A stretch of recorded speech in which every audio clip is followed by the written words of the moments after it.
আমি প্রিয়াঙ্কা। আজকে আমরা রয়েছি মুখোশে মানুষে খেলা ট্রেলার লঞ্চে এবং ডেফিনেটলি নতুন একটা প্রজেক্ট মানেই নতুন এক্সাইটমেন্ট, নতুন নার্ভাসনেস, অ্যাংজাইটি সব কিছু, এবং এক্ষেত্রেও তাই। আশা করছি দর্শকের ট্রেলারটা ভালো লাগবে।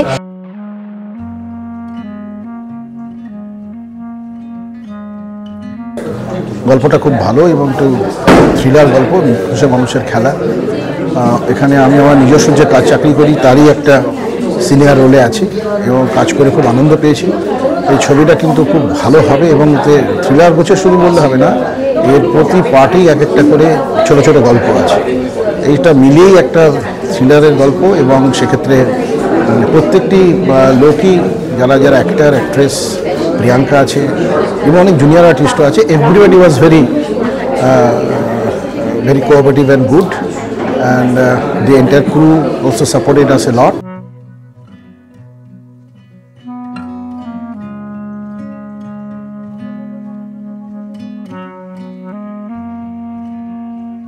মুখোশে মানুষের খেলা কমপ্লিটলি একটা unique content, corporate thriller. Normally Bangla ইন্ডাস্ট্রিতে কম হয়েছে, আগে হয়তো হয়েছে, তো এটা একদম অন্য ধরনের বানানো, একটা অন্য লেভেলের সাসপেন্স।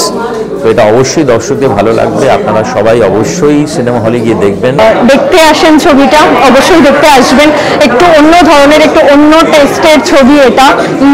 একটু কমন গল্প হলেও এগুলো আমরা এই একই রকম চর্চা যেগুলো কর্পোরেট আইটিতে আমরা দেখে থাকি, ব্যাক বিচিং অ্যান্ড কারোর পেছনে পলিটিক্স অ্যান্ড লবি, এবং সেখান থেকে সেটা একটা খারাপ জায়গায় যাওয়া, তো সেটার একটা জমজমাট গল্প নিয়ে এই মুখোশে মানুষে খেলা। আপনারা হয়তো টাইটেলেই বুঝতে পারছেন, মুখোশে মানুষে খেলা। তো কোথাও আমরা এই সমাজে চলতে চলতে অনেক মুখোশের সঙ্গে আমরা মিশি, কিন্তু অ্যাকচুয়ালি কোনটা মুখোশ কোনটা আসল মানুষ সেটা আমাদের চিনতে ভুল হয়, আমরা সকলেই ভুল করি। কিন্তু সেইটার জন্যেই এইরকমই একটা প্রেক্ষিতে, এইরকমই একটা ঘটনা নিয়ে এই সিনেমা, এবং সেটার কোথায় গিয়ে পরিণতি পাচ্ছে সেইটা দেখতে আপনারা অবশ্যই হলে আসুন, দেখুন সিনেমাটা, সকলকে সাপোর্ট করুন, আমাদের সকলকে আশীর্বাদ করুন যেন আমরা ভবিষ্যতে আরো ভালো কাজ করতে পারি।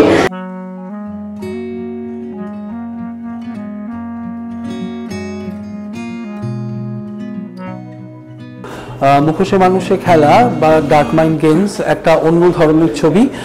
এটা একটা কর্পোরেট থ্রিলার। সচরাচর কর্পোরেট নিয়ে আমাদের খুব একটা ছবি বাংলায় হয় না। এই ছবির যে রাইটার জয়দীপ দা, তিনি একজন দীর্ঘদিন ধরে কর্পোরেট ইন্ডাস্ট্রির সাথে যুক্ত এবং তিনি খুব কাছ থেকে কর্পোরেট ইন্ডাস্ট্রির উত্থান পতন এবং তার সাথে অন্ধকারময় দিক এবং আলোকময় দিক এইগুলোকে পর্যবেক্ষণ করেছেন। এই গল্পে সেটাকে তিনি ধরবার চেষ্টা করেছেন। তো এই ছবিটা সেই দিক থেকে একটু ভিন্ন স্বাদের গল্প বলে আমার মনে হয়। ছবিটাতে প্রিয়াঙ্কা সরকার, সুব্রত দত্ত, রাজস্বী, সানন্দা, ত্রিপর্ণা, ধানী এরা সকলেই খুব গুরুত্বপূর্ণ চরিত্রে অভিনয় করেছে এবং সবচেয়ে বিশেষ গুরুত্বপূর্ণ চরিত্রে অভিনয় করেছেন জয়দীপ দা নিজেই, জয়দীপ চক্রবর্তী। তো আজকে ছবির ট্রেলার লঞ্চ, বুঝতেই পাচ্ছেন আমরা খুব এক্সাইটেড ছবিটাকে নিয়ে।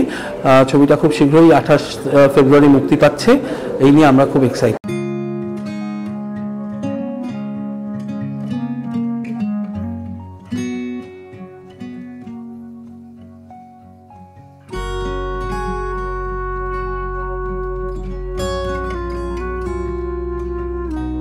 অনেক কন্টেন্টের ক্ষেত্রে যেটা অত্যন্তই ফ্রেশ।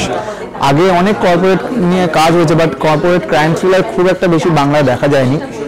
তো এই ফ্রেশ কন্টেন্টটা আশা করি আপনাদের মুখে একটু হাসি এনে দেবে, একটু রিফ্রেশমেন্ট এনে দেবে, কারণ অনেক মুভি তো হচ্ছে, ক্রাইম থ্রিলার হচ্ছে, অনেক ডিটেকটিভ গল্প হচ্ছে, এই ধরনের মুভি সচরাচর দেখা যায় না। তো আমি রিকোয়েস্ট করবো প্লিজ মুভিটি দেখুন, কারণ মুভিটি শুধুমাত্র মুভি না, অনেক রকম টেকনিশিয়ান, আর্টিস্ট, মেকআপ আর্টিস্ট সবার মিলিঝুলিত একটা রেজাল্ট, যেটা আপনারা না দেখলে আমাদের খাটনির কোনো দাম থাকবে না। প্লিজ রিকোয়েস্ট মুভিটি দেখুন। আজকে ট্রেলার লঞ্চ, অবশ্যই ট্রেলারটি দেখবেন। আশা করি আপনাদের ট্রেলারটি একটু হলেও মনে দাগ ফেলবে।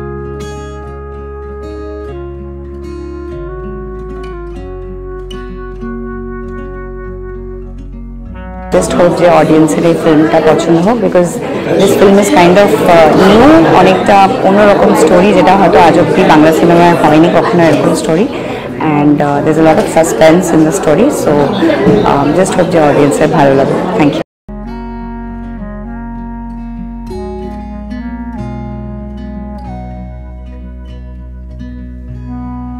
বলবো যে প্লিজ আপনারা নিয়ারেস্ট থিয়েটারে এসে মুভিটা আমাদের দেখুন। It is releasing on 28 February. Thank you.